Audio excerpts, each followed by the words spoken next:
Welcome to Knights of Roleplay, an adventuring podcast.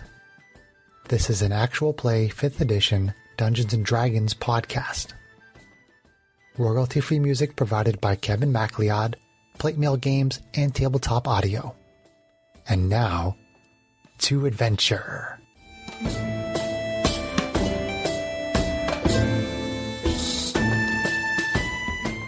Hello and welcome. My name is Chris Buckner. I am the primary Dungeon Master for Knights of Roleplay and Adventuring podcast. This is Just the Tips, Party Cohesion.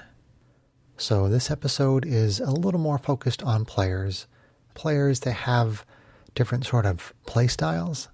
Sometimes those play styles don't mix very well and it results in conflict between players and or their characters. This may take the form of arguments or simple disagreements, or it may result in player characters actually attacking each other. It does happen. For some groups, inter-party conflict may be the norm. For groups that I've played with for over 3 decades, inter-party conflict that results in disagreements is not uncommon, but people are usually respectful and any tension gets left at the table. Characters attacking each other is something I've rarely seen, but it happens. I'm okay with players and characters disagreeing, but I'm really not okay with characters attacking each other in the games that I run. For the dungeon masters out there, if this is not okay with you, you may want to nip things like this in the bud right away if they happen. Let's talk about differences in character beliefs that may result in tension between characters and people saying they can or can't do certain things. So, as a player, please do your best to come up with a reason why your character would still adventure with other characters, even if you think there's some reason why they might not. Like, please don't say, well, my character would never adventure with this other character. And I'll give you kind of a odd example. This is kind of an extreme example, but I was in a campaign where my dungeon master had a lot of house rules and he liked to do a lot of custom content for his players. And we had a cleric in the party. And of course, clerics are very much, against the undead. They think undead are an abomination and very unnatural. And, they find undead to be very, insulting to nature and to their gods usually. And the character that I was playing in this game was an undead character. He wasn't he didn't have skin dripping off, eyeballs weren't hanging out and he wasn't, gross and smelly and whatnot. But he was undead. He didn't breathe. He didn't eat. He was an undead character. And, the person playing the cleric for a while was basically saying, no, I won't do it. I can't do it. My character wouldn't do that. And, the thing that I would say about situations, again, that's kind of an extreme example, but in real life, you're all friends.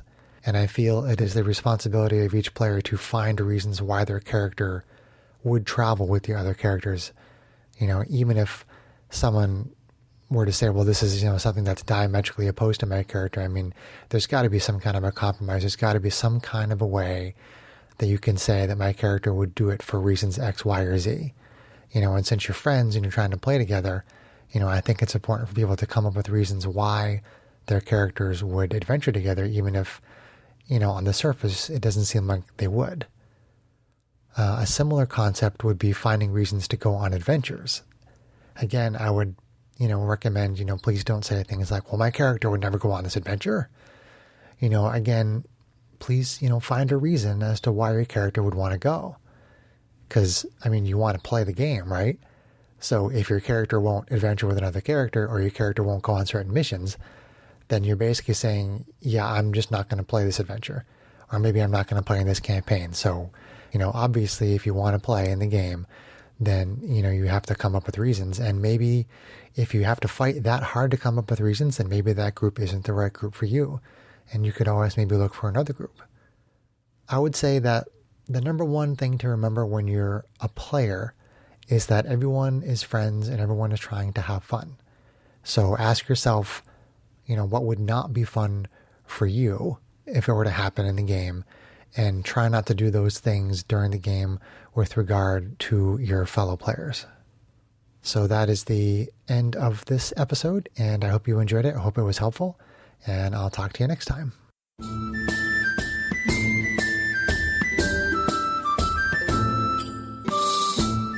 If you enjoyed this podcast, please leave us a review anywhere this podcast can be found. Our social media links, plus additional content, can be found on our website at knightsofroleplay.com. Please tell your friends about Knights of Roleplay and Adventuring Podcast, and spread the word through social media. Your help and support are greatly appreciated.